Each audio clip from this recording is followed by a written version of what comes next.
Gaz, we need to speak to you very shortly Yes. about an attack launched on you. Yes, And bring an it. attack on Triple M in general that James Brayshaw will address very shortly. A lot of Twitter action on State of Origin footy. James Valdiva, state rivalry means nothing. Stop living in the past, Garry. The rest of it's been pretty positive.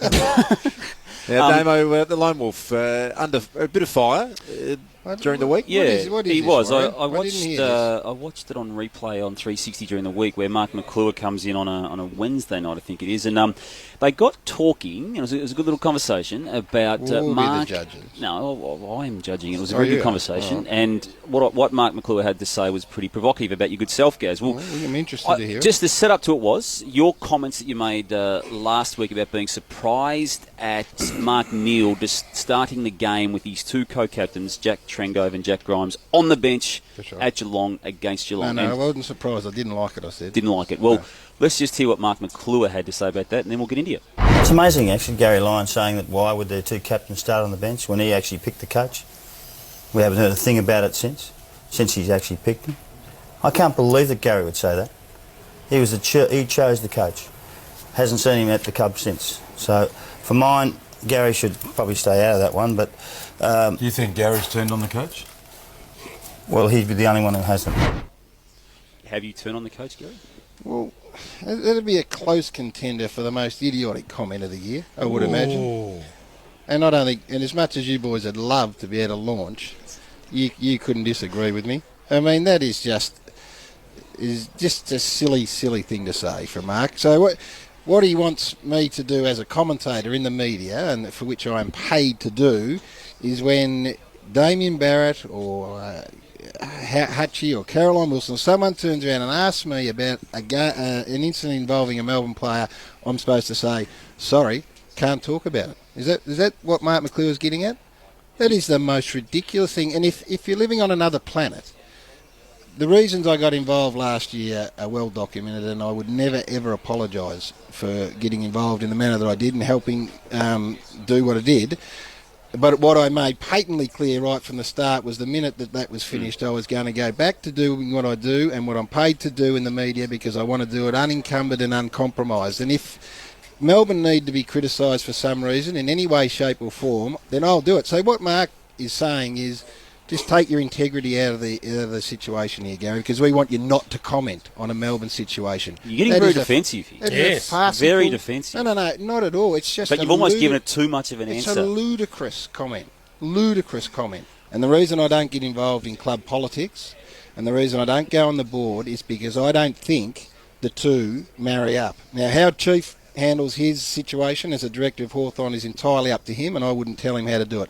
I can't do that, because I need to be able to come tonight and be critical if I need to. And, hey, there would be Melbourne supporters that wouldn't like that. There's no doubt about it. But if my employer, who pays me, was to turn around and say, you're not doing your job properly, a la Mark McClure, because Damien Barrett said, what do you think about that? And I'm going to say, I can't talk about that, Damien, sorry. Then I shouldn't be on air in any way, shape or form. And it's like, I think he works on ABC, doesn't he? Yes, he does. Right. Chris Grant works on ABC Radio. Chris Grant sat on the selection panel for Brendan McCartney, didn't he? Yep, and he's a football director. I don't know how they roll at the ABC, but if Mark McClure turns around in a Footscray game and says to Chris Grant, what do you think of that move by Brendan McCartney? He says, can't tell you because I was part of the coach, then I wouldn't be listening.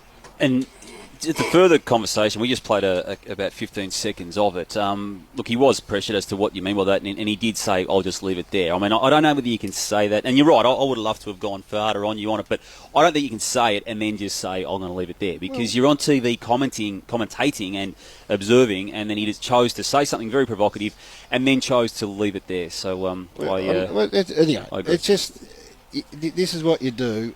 You do it, I think, with the most integrity you possibly can.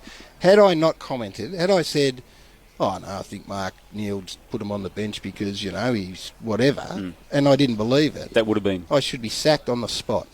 Did you know that it was a super moon the other night, Gary, which is a time where the moon is a lot closer to Earth than it ever is. It only happens on a rare occasion. Where I'm going, it just hear me out for a minute, because bizarre things happen, Chief, on a supermoon, and there just seems to be strange things happening in football. 7 rounds in, we've got a bit more infighting than you'd normally experience. We've got punch-ons. We've got punch-ons that we need to ask Damo about. You are formerly the number 1 man at the Herald Sun. Yes. You've left.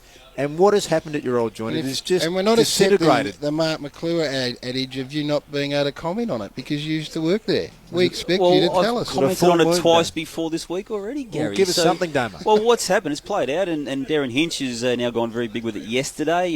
Susan Cabone in the Age today went very hard with it. So what happened was Michael Warner hit Mark Robinson 2 weeks ago. Why? Well, that is in dispute. But you've spoken to all the parties. I have not spoken to all the parties. I actually couldn't care why they did it. Well, yeah, you're a bit defensive. Jason, You're a bit defensive, at Damo. quarter to 2, Damo. Come on, Warren. quarter to 2 on a Saturday morning, You're giving it what a do you bit think's much. being said? Who knows what's being said? And Who was at fault? was I there? I don't know. Well, a bit defensive. Warren. Was there a Damo? I believe Come there was on, a clear winner. Come on, Yeah, there's a clear winner. and a clear loser. Well, okay. All the talk about the clear winner being was Michael Warner. There was only one punch thrown. One wasn't punch there? thrown, apparently. And there might have been a bit of pushing and shoving and a slap in retaliation. But Michael Warner's been telling people that he got a pretty good punch in. Cleaned him up. Pretty happy with the punch. Pretty comfortable with it. Is there going to be any follow-up from this Damo? I think they've cleared things up. I think they were forced into a mediation session, thus, and I think everything's good again. You ever thrown They're your pretty weight around close. down there, Damo, at any stage? I wouldn't be risking my weight around there. Who's the more senior of the two at the Sun? Robbo would be the more senior. And the Foss went with the fact that you were offered the main job last year.